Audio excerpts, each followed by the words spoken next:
Music and Booze with Mo is co-produced and distributed by Nitty Grits, the media division of the National Food and Beverage Foundation, changing the world one taste at a time.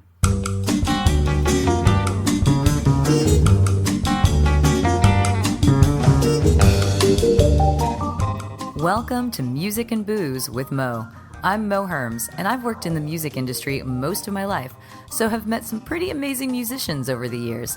I also love a good cocktail, and I've encountered some really interesting bartenders as well.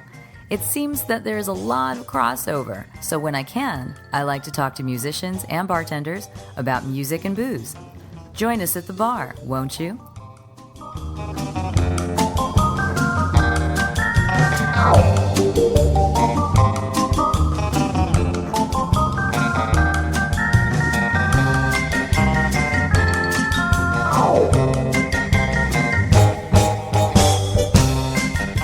Music and Booze with Mo is brought to you by The Mermaid, a cozy neighborhood bar with an aquatic flair in the Little Tokyo area of downtown LA.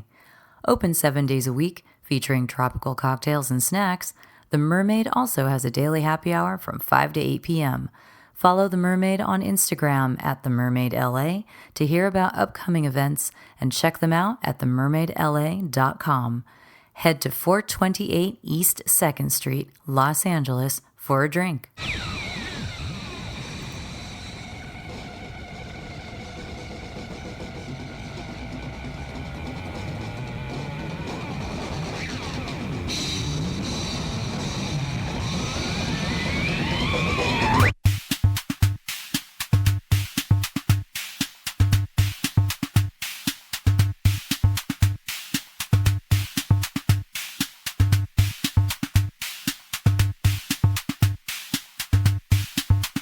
I'm losing my edge.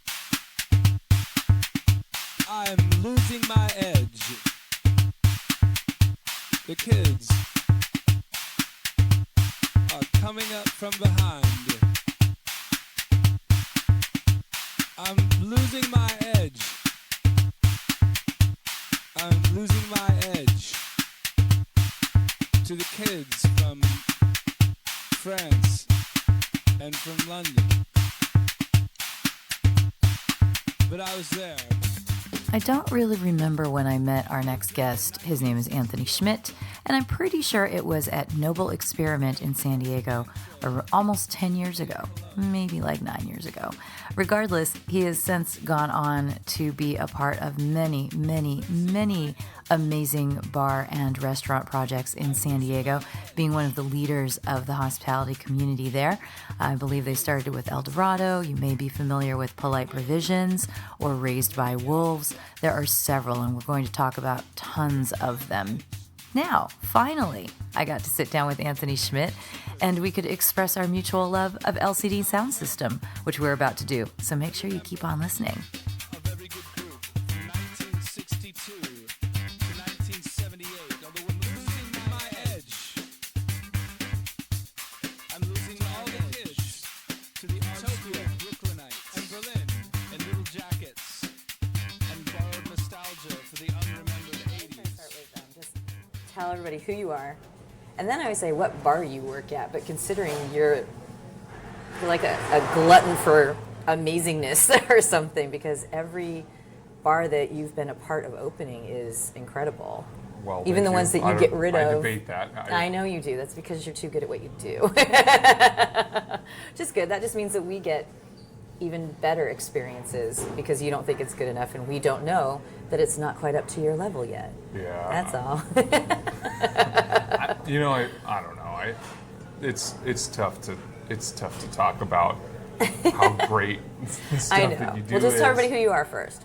I'm Anthony Schmidt. I am I hate titles. If you really have to have a title, You don't. I'm a bar big brother.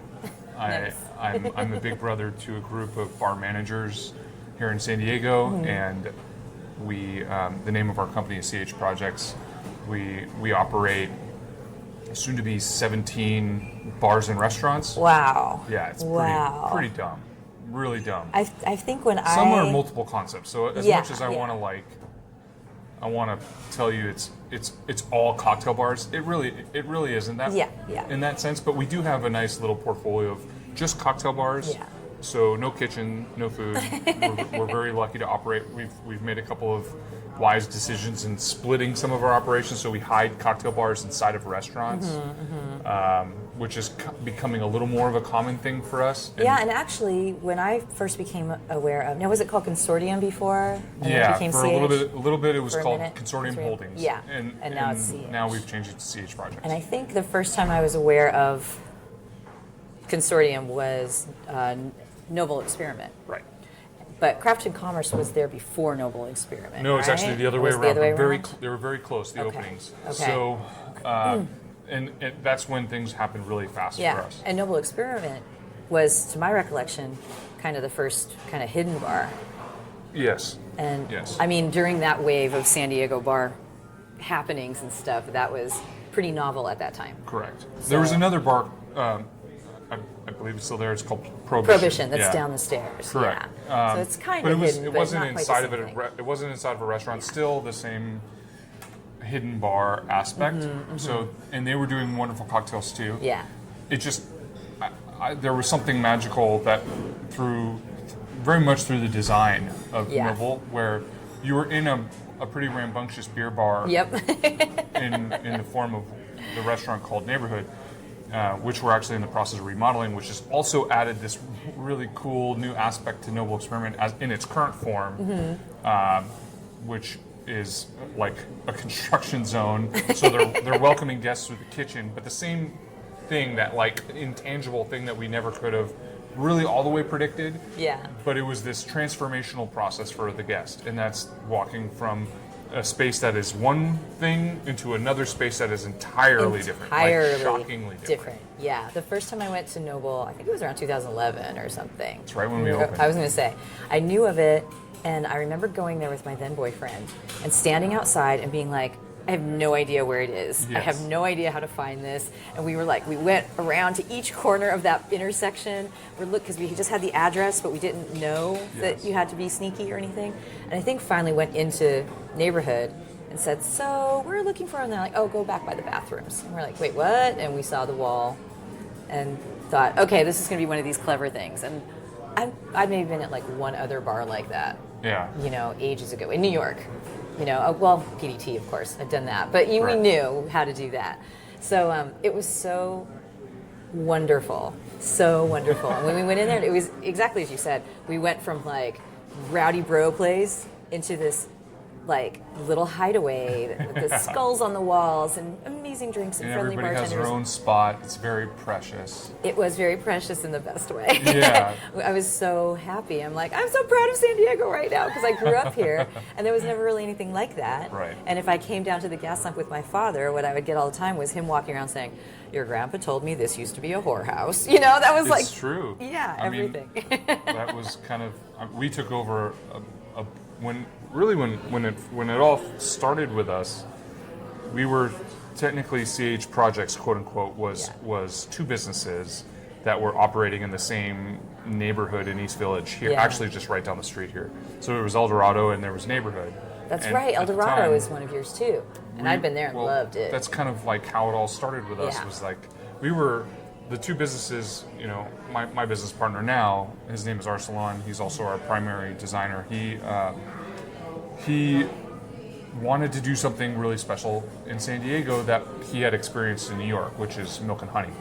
And so that type of bar experience, he gets this little corner thing that's next door to his restaurant neighborhood, and therefore maybe he would open something like that here in San Diego. And we happened to be close at the time because we're only a couple of blocks down the street at El Dorado. Yeah. So he would come with his then girlfriend, and she would, be throwing quarters in our jukebox because we had all kinds of fun music. Because that was kind of our ethos at the time. Was like, we Yeah. want to listen to the music we want to listen to.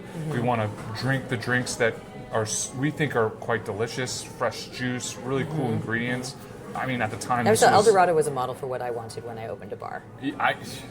Because it's like a fun neighborhood dive, but it's not really a dive because the drinks are a little better than that, and it's not super filthy, but just dirty enough. And you can have you can still take a date there, but you can go there and have a good time. Exactly. But it's you nailed it. And so our salon felt the same way. And I remember just hanging out over by the jukebox with him, drinking seltzers and bitters, and Right. talking about kind of the bigger picture for San Diego. And we just hit it off. We like the same music. We like the same entertainment, and we like the same version of hospitality. And so we started to really align on that type of an idea of what was fantastic, or what was tapping into nostalgia, or what was, I guess we just kind of worked, we still do it. We do it every day. We're working on what in our minds is relevant and impactful nostalgia that we can kind of like recurate through the restaurants and the spaces. You guys have like just absolutely changed the San Diego drinking scene. I mean, drinking culture, I should say, because you ushered that in, and I think that people were ready for it, didn't know. Yes, I think that was the big thing. Even back, Takes a while to come from the East Coast, you know. well, for us it was actually quite convenient because a neighborhood it was a very popular beer bar, and here in San Diego there was this huge craft beer movement happening. Yeah. And people were really curious about what ingredients were being used in those products. A lot of the time it was DIY. So if you could be, you could be a full-on nerd, and people would celebrate that. Yeah. And we were getting nerdy about the drinks and the bar environment in the same way that someone was getting nerdy about the beer.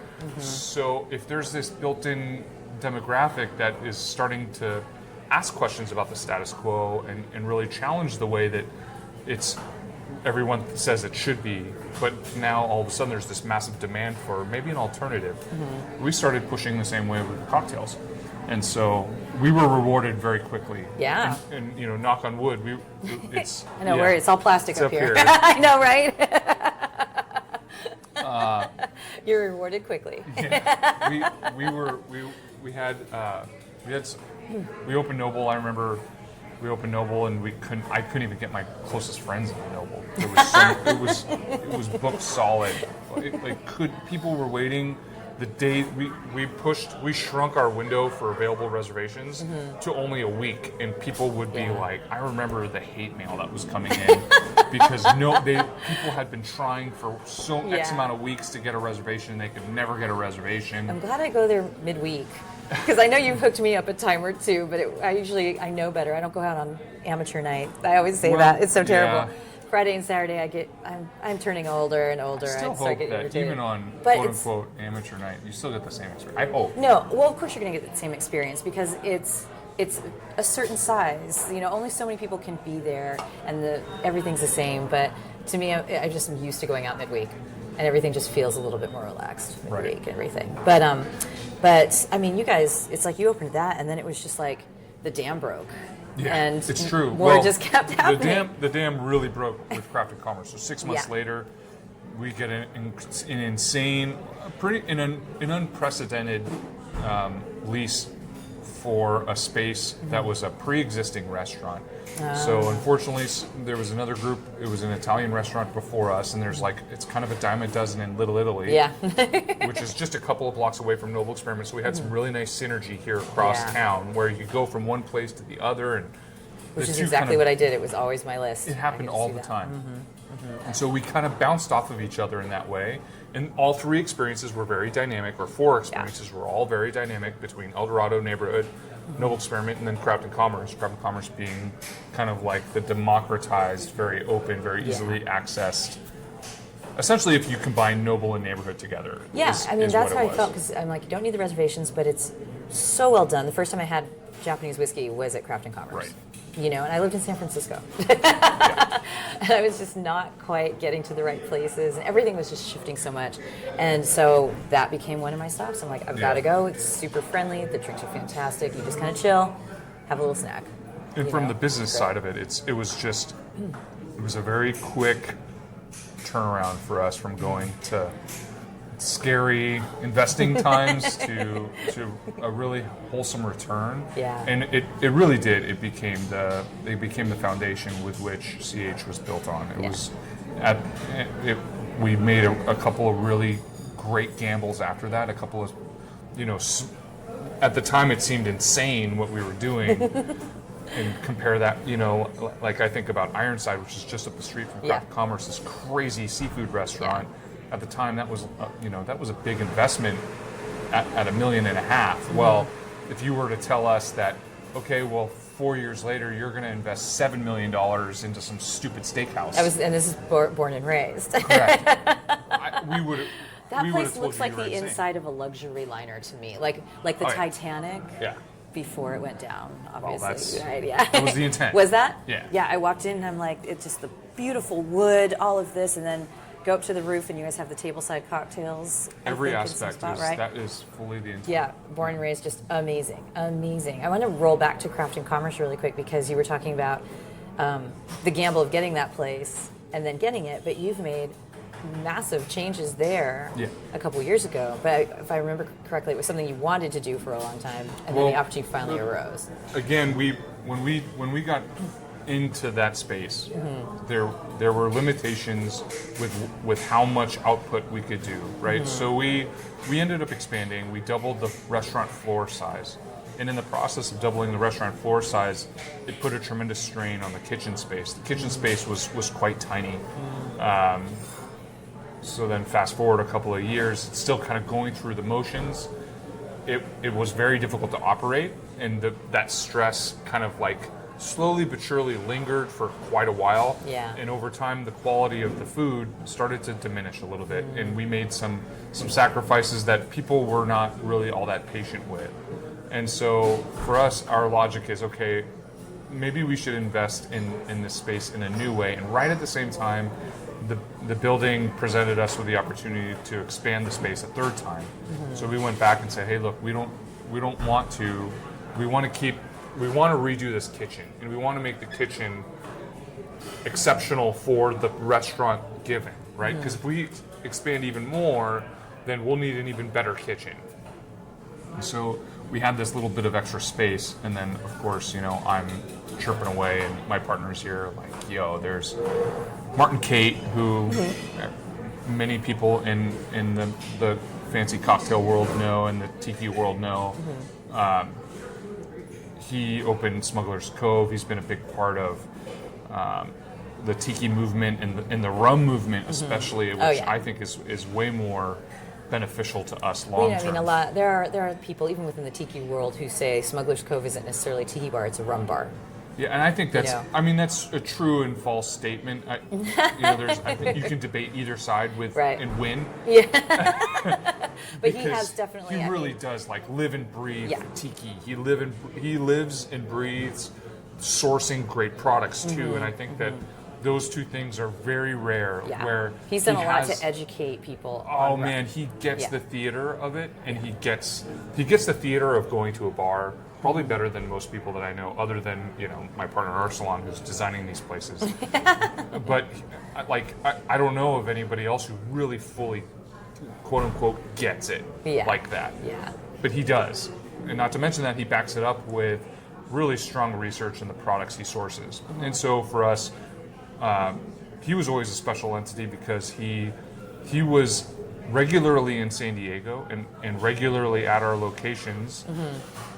Throughout our operations, because he would come for Tiki Oasis. Tiki Oasis is this big tiki festival here in San Diego. It's massive, arguably one of the bigger. I think it is the biggest. It is the biggest tiki event in the world. Supposedly, yeah. I'm sure there's some weird underground thing that may happen, or some mega Burning Man but tiki thing. Oh God. I will not be at that if that happens. That would be fun. I don't know if I could handle it. Oasis is already enough of an adventure, But yeah, he would come all the time. So you guys had struck an acquaintance. Yeah. So he was always in town. We'd always catch up when he was here. We went through a really challenging location that we would end up moving on from, and we reached out to him initially to help guide us through. We had a rooftop bar at the location. I loved that bar very much. It was great. It was great. But yeah, I overlooked Petco Park, which I'm sure is a blessing and a curse. It was good. It was a really special place. It was a very difficult location for us. And in the end, it was kind of a decision of how to really allocate our resources, both time and finances as well. So how to allocate our money and time in the best way possible. And we decided, okay, we still want to do this tiki thing, but he's the one coming to us saying, hey, don't do tiki outside. And just like, whatever, who knows what that means.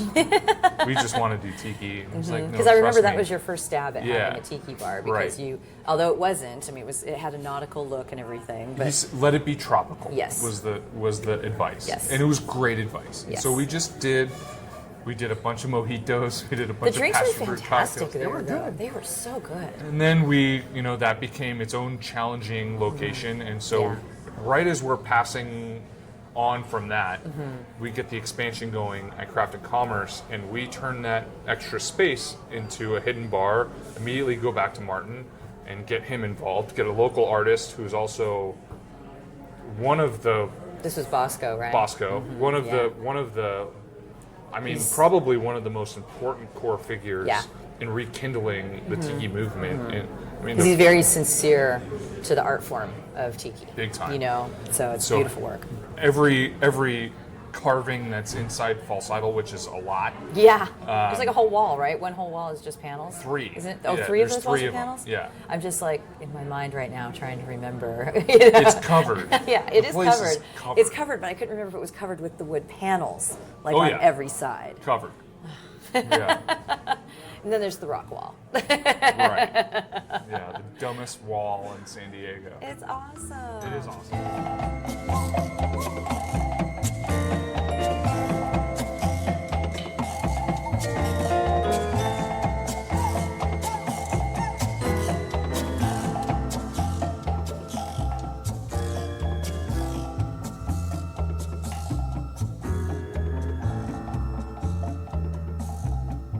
So then you got to really do it, and you got to do it right. Yeah. So we put a hidden, like we did with Noble Experiment, again, inside of neighborhood, very different contrasting location. We do the same thing again. We put a very contrasting location inside of this already really dynamic space in Craft and Commerce. We put a hidden tiki bar inside of that. The tiki bar becomes a really special thing with the guidance of Martin. We develop a really strong menu. We push our essentially what we knew of cocktails. A good example is a drink mixer, a machine. Everybody kind of sees it as a milkshake machine. I see it as a drink mixer now, but a single spindle, Hamilton Beach, HMB 200, a very specific thing. That machine radically changes the way that we think about bars, to the extent that most, if not all, bars coming after that we design will have one of those machines in it. It's an indispensable piece of machinery that seems so simple, but is something that we now have to consider when we're developing new bars. In fact, we have a Negroni bar. Yes, we're down sitting here right where now we're in the sitting. Negroni bar. Now, this is the newest to this. And when I heard that you were opening this up, it kind of made me laugh, because I think the first thing I read about it made it sound like if you converted someone's garage, it's like Dad's dream den, because it's nothing but Negronis and sandwiches. And I'm all, this is so like, And I think when I was writing you, I said, I have no problem going there, because I love me a good sandwich. Well, it's our office. So and I didn't realize that. The majority of our time here. This is like, I don't know, it's not really a business in the sense of I had my Garibaldi for lunch. Yeah, Garibaldi exactly. and Johnny Salami, and I'm totally happy. Totally happy. Yeah, and I actually, when I looked, I'm like, they don't even stay open past 8 right now. This is great. Well, I don't know how great it is. Well, I'm like thinking of all the business people cheating, having their lunches here. It's surprisingly the core of our demographic. Oh yeah, because we're in the gas lamp. So, well, so we've got the office stuff, very businessy. Very early on, you talked about with your partner, because this is the Music and Booze podcast. We got to talk about some music now. Now, you don't play music. I don't. Right? I mean, you were never in a band or anything, no, right? You're just a music nerd, because we've talked about this before. And you mentioned bonding with your business partner over music stuff at El Dorado. Yep. So what were you guys? What was it? What got you guys like all synced up pre-hospitality? The big thing for us at the time was just a mutual respect for. This was like mid-2000s, right? Yeah. James Murphy, I think, was like the big connection for us. And I know, say what you will about LCD Sound System, I firmly believe that they are.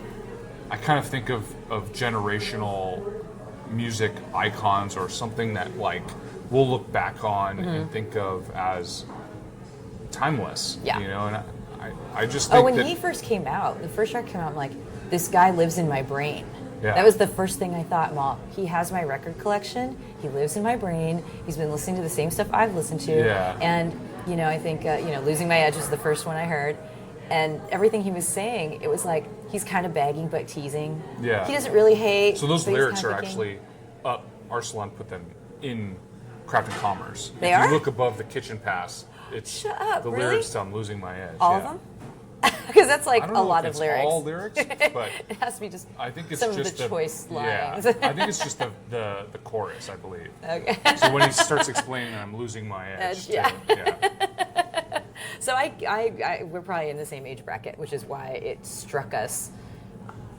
Even though he was kind of just on there, just kind of talking over some really cool beats. Yeah. But what he was saying, the music was so, it's like what you were saying, it was so nostalgic, but it was new. The lines were new, and the music had, it just, I'm like, oh, he's been listening to this, he's been listening to this. He made Exactly. it come together, and it was awesome. So you guys Yes. bonded on LCD Oh, as well? for sure. Yeah. And then of course, what essentially is his predecessor is in many ways like Talking Heads or heavily punk influenced, sort of dancey, sort of not, the like CBGB thing. Yep. All of that starts to really influence this new thing, and so you obviously, if you start to love something, you want to know where it came from or what the inspiration was for that, and that just turns into like a rabbit hole. That turns into Afrobeat down one channel, Louisiana funk down another channel, and you just keep finding this stuff in this rabbit hole. And even now, we got a bunch of records for Jay and Tony's here at the Negroni Bar because we have. Are you going to put a little turntable down there or something? And There is one. Oh, was there? Yeah, yeah. I was a little too obsessed with my fluffy orange juice. Because you put a Garibaldi on there, it says fluffy orange juice, I get like, ooh, that's the best breakfast. But anyway, so I did not see there was a turntable there. It's actually 3 parts. It's 1 part discount cured meats, another part Negroni warehouse, and a 3rd part record joint. So we play records down there as well. So who chooses them? Staff or patrons? The staff. So we have a bit of a system to it. Uh-huh. We have these awesome like sandwich stickers. And so we got a bunch. We went on Amazon and got a bunch of record sleeves, and so we put these stickers with essentially suggested sides on them. So not that way everybody. I mean, not everybody's going to know exactly what's on the records. Yeah, totally. And so we curate all the records. Yeah, who buys the records? Well, actually, a big chunk of them are Arsalan's collection, my collection. You guys trust them here? You trust your vinyl with the kids? Yeah, of course. Yeah, of course. Do they call them vinyls, or do they say vinyl? Have you heard? I don't think that there is much dialogue about that. I think every once in a while someone comes up and is snooping around the records and just cannot believe that we have this stuff. Well, I only say I worked in a record store briefly, like in 2001, right, for about a year, and that was when the kids were starting to say vinyls. Yeah. And I'm like, it's a record. And I did have someone who walked in one time and said, do you guys have those things? It's like a CD, but it's bigger and it's black. And I'm like, you mean records? They're like, yes. I'm all, this whole section of the store, that's all records. And it says like LPs. And I'm like, I wonder if the vinyls kid know what LPs are. Yeah. Too. It's like the and kid I'm not who trying goes to in sound asking for a water pipe, right? Yeah. And you're like, oh. I'm not trying to sound like an old lady or anything. I'm just like, this is a pretty quick shift. Right. Vinyls is becoming very accepted. So that's why I'm curious. Well, I was only saving, honestly, I used to have a huge record collection. Yeah. And it kind of dissolved over the years because of a couple of quick moves. Yeah. So I was like, every jumping time you from move, house to stuff house, and I'm goes. just thinking, like, what the heck? Why am I I'm dragging not this listening to around? stuff. I mean, every once I would cook. When it would come back to me is I would cook, and so at home I would be cooking and enjoying a bottle of wine with my wife, and we would throw on a record, and it was always this great thing, but it was happening fewer and fewer, and so then I kept them because my wife and I were talking about having a baby. Yeah. And so I thought to myself, okay, well, if I'm going to have a baby, then somehow this person, whoever this person turns out to be, should at least get the opportunity to touch these records to see what did have an influence on me. And so I kept them around. And so now I have a baby, but I brought all my stupid records in here.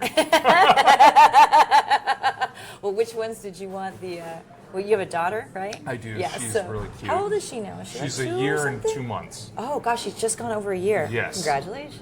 Thank you. If I say I love you now, she gives me a kiss and she calls me Dada. Oh my god. But she also calls her mother Dada.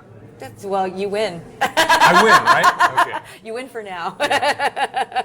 So it's a big Oh my deal. God, It's that's like now so when I cute. leave for work, I tell her I love you, and she gives me a kiss, and she says Dada. And you just then melt, and you're like, why do I Oh. have to leave? Why do I have to leave?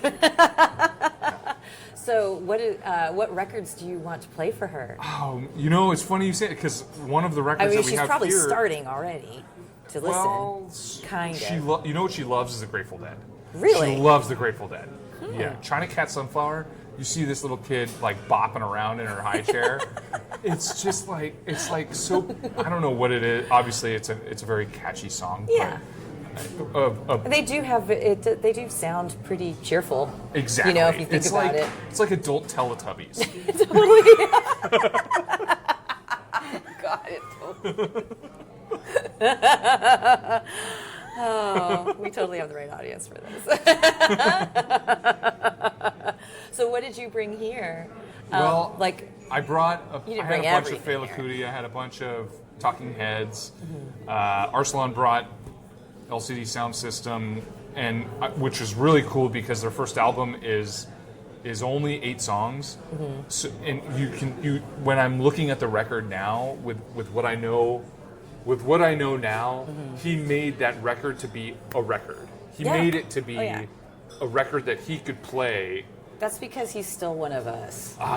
It was You know. like that's the little thing that I don't know if everybody realizes.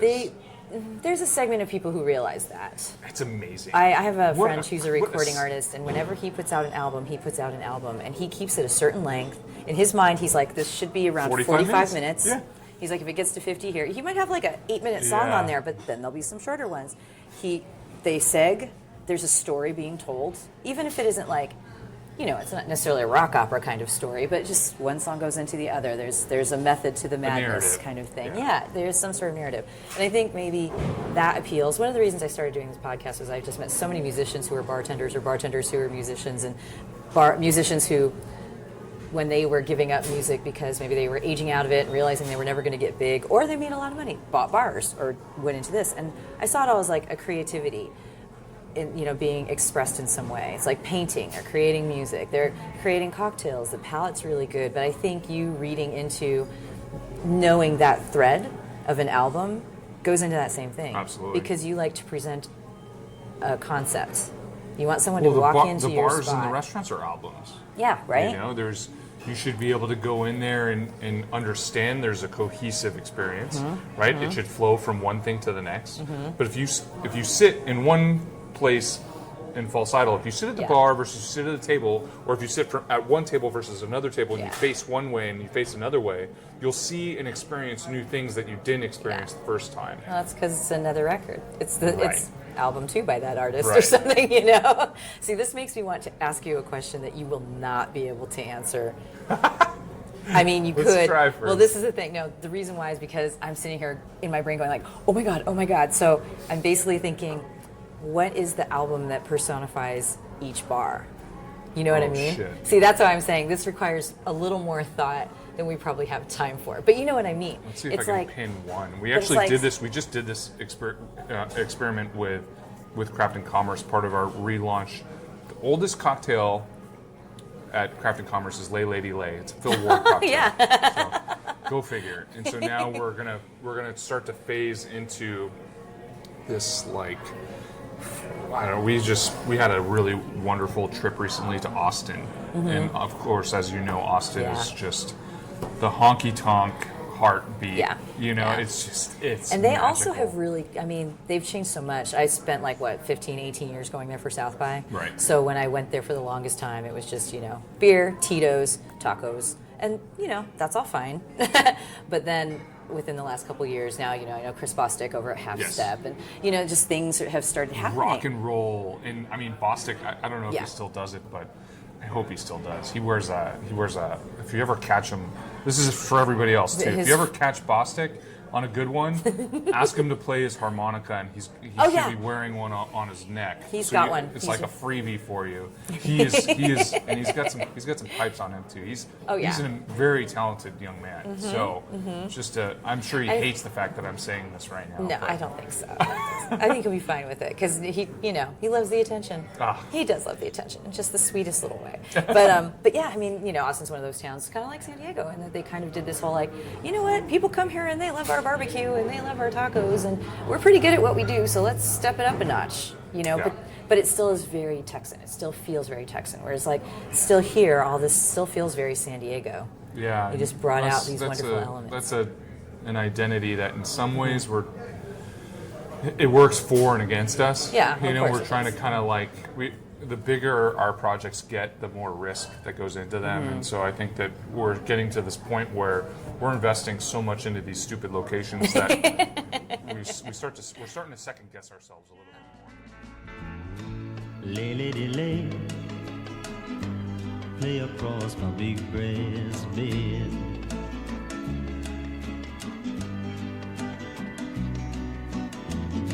Stay, lady, stay with your man a while.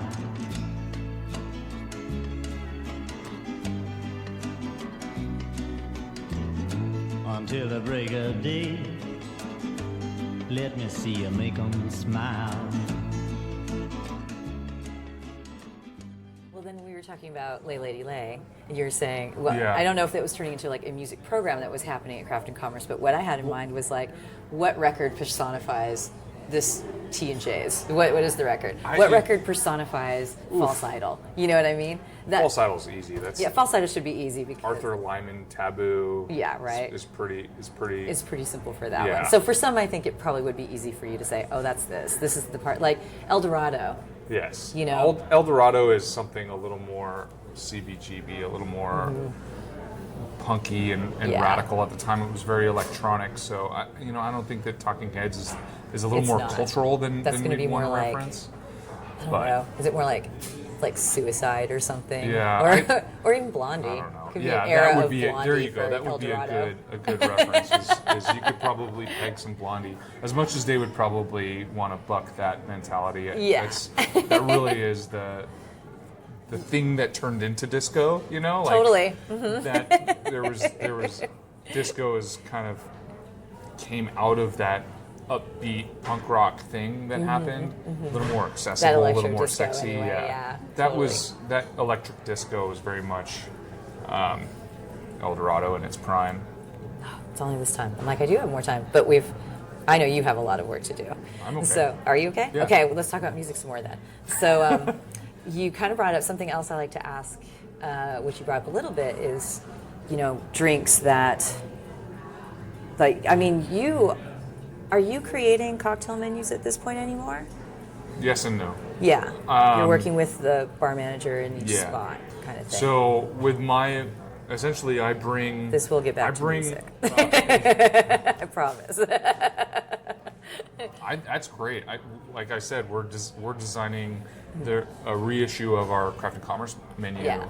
Probably by the time I don't know when this podcast is going to I don't know either. We'll go talk out, about it. But, when are you planning on this redesign being launched? That's one of the projects we're trying to do for early next year. So January 2020, we're trying to relaunch Craft and Commerce's menu with a full cocktail relaunch with cocktails named essentially from majorly influential albums from 1970 to 1975. No way! Yeah. So, awesome!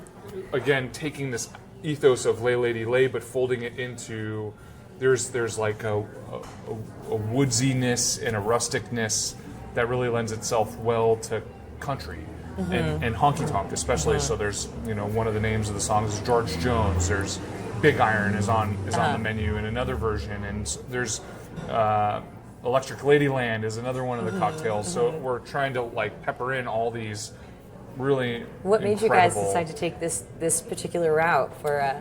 Because because the the more one that drink.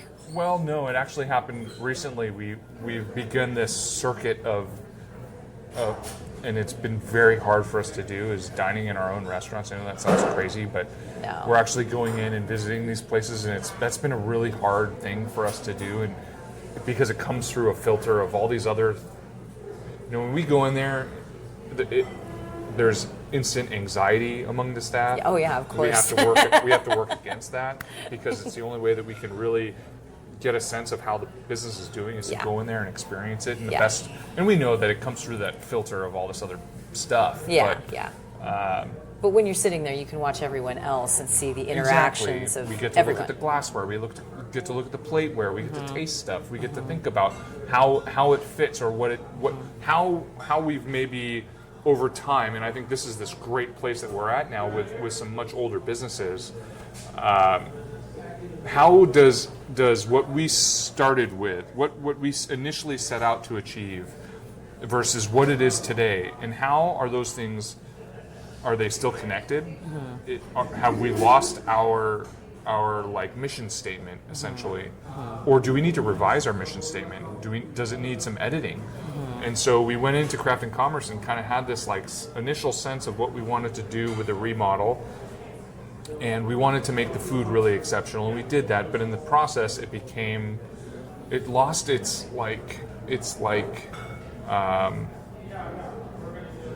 I don't know, it's like bar feeling, but it maintained its segment of sales. This is kind of really heady bar inside talk, but... Well, I know what you mean because I've been going to Craft and Commerce for such a long time.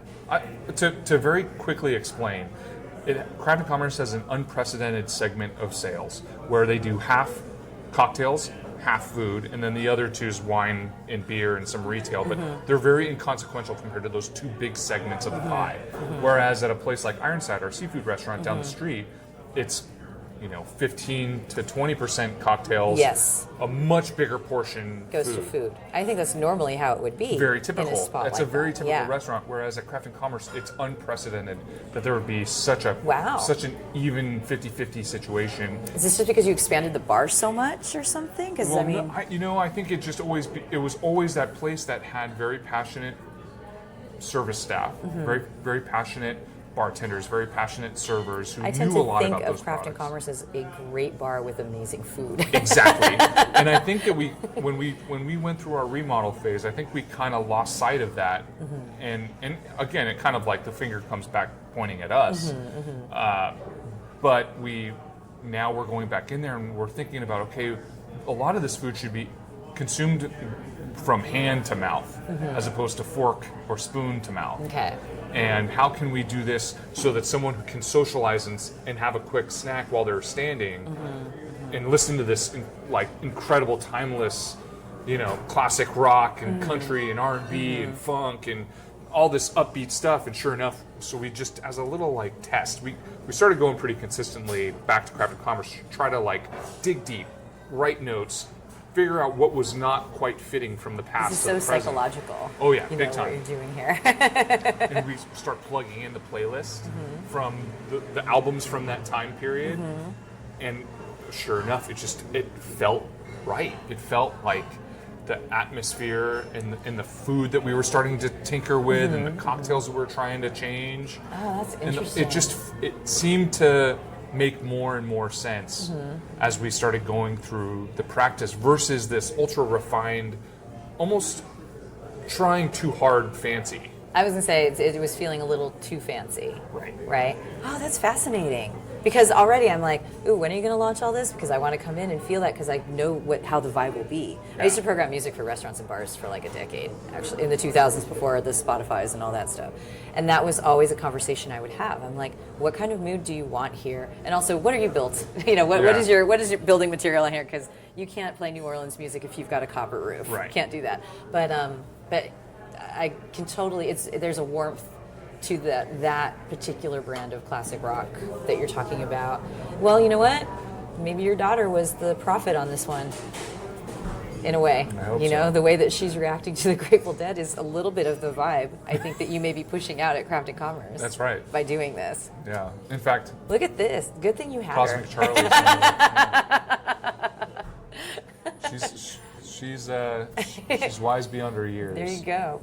She's wise beyond her year and 2 months. Yeah. Don't let the mushy peas distract distract you. Well, she's just providing the mood, not the meal. You know, you're not changing the menu for her. So that's kind of amazing because that's a question I tend to ask is like, do you guys have drinks named after songs, rock stars, all this kind of stuff? You guys are going to have a whole menu pretty soon. Yeah. That's going to be all of that, Yeah, and you're the looking entire towards January 2020 of Correct. doing that. Amazing. We'll have to air And we'll this match then in not January only that, 2020. but we're trying to match a lot of our glassware. We're trying to think about how we can integrate, readily available ceramics, but I'm also tapping into some of the resources that we've slowly but surely collected through tiki. And again, like going Yeah, I through always this process notice with tiki mugs kind of Tony, scattered around like anywhere I go. it doesn't with always have. this. Famously, I found this old tiki mug because we're always snooping around. It's like I love what Formosa did in LA with fully it shouldn't just be the mug, it should be the matchbook, it should be the this, the that, like the full dedication to that theme. And so we're trying to kind of go down that road more so with all of our locations. So each We location call has it a the signature. tiki-ification. It's like tiki as a metaphor for full immersion, and that's really where the magic is. And that's what, again, kind of going back to the Tiki Tony thing. Yeah. He's like a member of the Imagineers. It's more about Disneyland than it is about the specific theme, because you can use It's the Disneyland dedication to ethos to details. everything. Exactly. That's what it is with that. Because if you go to Disneyland, you're amazed because you look down and even in the cement, there's a little pattern that means something. And that was the tiki places of old. Did that. That's again with the nostalgia. Yeah. That's something that people like to see, that connection, and you guys have been good about providing that in all of your spaces. I hope so. You've been And I think we can be better. me- I think there's always, and even in our existing locations, we're There's a little always magic adding. in each There's one, A little, because- there's like a zombie glass with a new print on it at our breakfast location. Which, why does a breakfast location have a zombie glass? Well, because we opened a tiki bar over here and we use these glasses for another thing. So why can't we reformulate that into what we would typically use for a Ramos Gin Fizz for breakfast, which makes a ton of sense because it gives you this like perfect white Garibaldi. Well, Garibaldis do the same thing. I know. I'm like, get your fluffy orange juice over there. Well, the fluffy orange, it's great. We sell Orange Julius. Well, we call it. It's kind of. So there's this really crazy story about my I'm dad's. a huge fan of Orange Julius too, of course. But anyway, I have this weird story that came up in my great grandfather changed his name from Goldstein to Schmidt. So technically, I'm a Goldstein. Okay. And he did it to avoid some hairy situations with war and whatnot. So I won't go into a ton of detail. He's got his own reasons. Whatever happened, happened. Yeah. Here I am. Yeah. So we, for a while, that was like an ongoing joke that my name is Goldstein. So I became like this. It's like my alter ego is this Goldstein. Is Goldstein? Thing. Yeah. it's so Breaking Bad of you now. Yeah, exactly. Yeah, exactly. Put it that way. It's not the same kind of scary as the stories of old that your grandfather dealt with. This stupid drink over at Morning Glory is like sells almost equal parts to Bloody Marys at a brunch spot, and we sell tons and tons of Bloody Marys, like tons. But people are going crazy for this fluffy orange juice, Goldstein's Orange Julius. It's pretty ridiculous. Oh, that makes me really happy. Yeah. Well, maybe on that we could wrap it up. You get back to your work. I'm Okay. late for something else, but that was super fun. So thank you. I was late here, so I thank you It's for totally taking okay. your time. Totally okay. I've been wanting to interview you for years. I've been doing this for about 2.5 years, and I just run into you when I come home for a little bit, and Yeah. usually you're working. I'm like, hey, are you going to be there? Okay, we'll come in. Then we can wave, and then I'm on my way. So it's nice to get to sit and chat with you for a little bit. Yeah, I don't know, is there I really anything? appreciate your patience. Oh, it's fine. Is there anything you want to tell the world? Well, obviously, Craft and Commerce launching new stuff January. I mean, come or do and you just visit want us to? if you're hearing this before Christmas time. We, of course, Polite Provisions is doing their Christmas blowout. Yeah. Is it's incredible what they do. Well, how they is it? transform They're that doing space. Miracle, right? They're doing Miracle. Yeah. Craft and Commerce and False Idol do a joint event where it's Whoville and the Grinch's Lair. Oh, so that's that's really right. cool. They turn all of False Idols like bright green. I went to And- that last year. You guys did that it's last year, awesome. right? Yeah, and there's a little it's pretty surprise fun. that's coming. I can't. Just know that there's a really There's a cool surprise. surprise coming in the middle So- of December for your Christmas gift ideas Oh. via Tiki Tony. I won't say anything else beyond that. And but those who have clues about this sort of thing will already be frothing at the mouth right now. it is. Amazing. It's crazy. So, is there a Definitely general? a potential for cease and desist, but we'll worry about that. Just get it sold fast. Get it sold fast. It'll go in a day. It'll be Yeah, fine. that's the hope. So is there like a CH group Instagram, or are there any particular Instagrams or social medias yeah, or but anything? this There are so clown many. Arsalan, my business partner, he rarely updates. He doesn't believe as much in social media. He believes in the.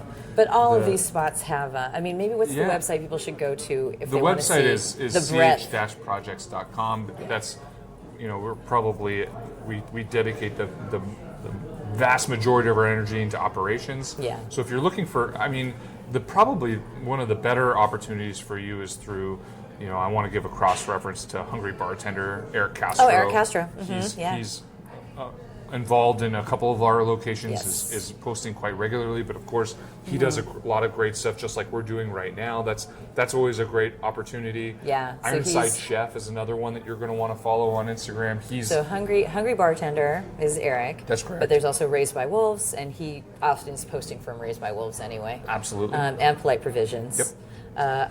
Ironside's Chef. Ironside Chef, Ironside Chef. is essentially like me. He's the big brother / corporate suit. And this new spot that we're sitting in is Jay and Tony's. Yeah, discount cured meat and Negroni warehouse. That is the entire name. It's a mouthful, but it's fun. That's what and I have she to said. say when I. But About the cured meats, they're Yeah. delicious. I deserved that one. I Yeah. brought that on. When I was driving down the street, I knew this was the spot because I saw the Campari umbrellas outside, and I'm like, bing, okay. Yeah. So on that note, we'll wrap it up. Thank you so much. I Hey, really appreciate you being here anytime. and chatting. Anytime. Cool.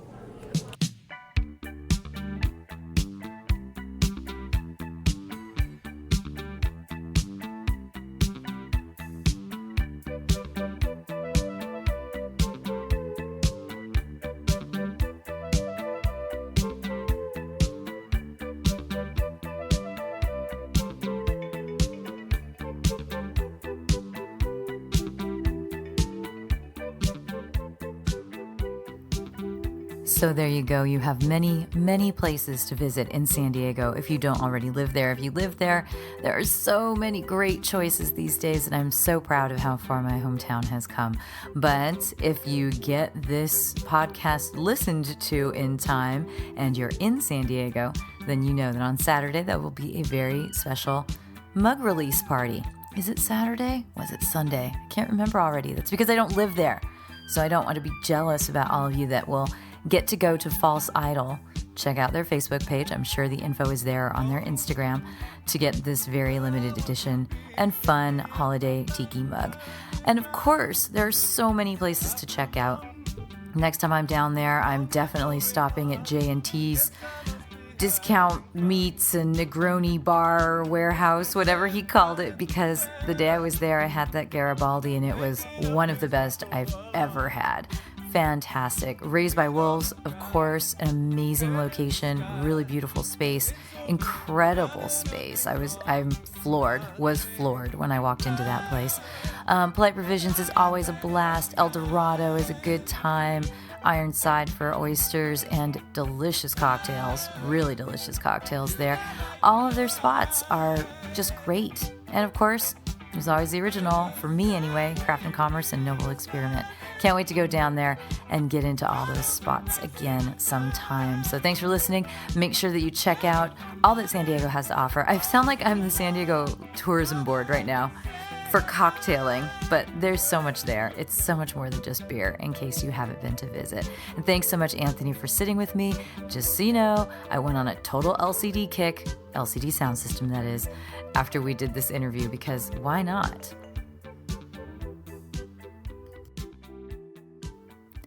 Music and Booze with Mo is brought to you by Barkeeper, a head shop for cocktail lovers, located at 614 North Hoover Street in Silver Lake, Los Angeles. Stop by for barware, vintage glassware, a carefully curated collection of spirits, and one of the most impressive selections of bitters anywhere. Follow them on Instagram and Facebook for information regarding spirits tastings. That's barkeepersilverlake.com, and also in the Virgil Village neighborhood of Silver Lake, Los Angeles.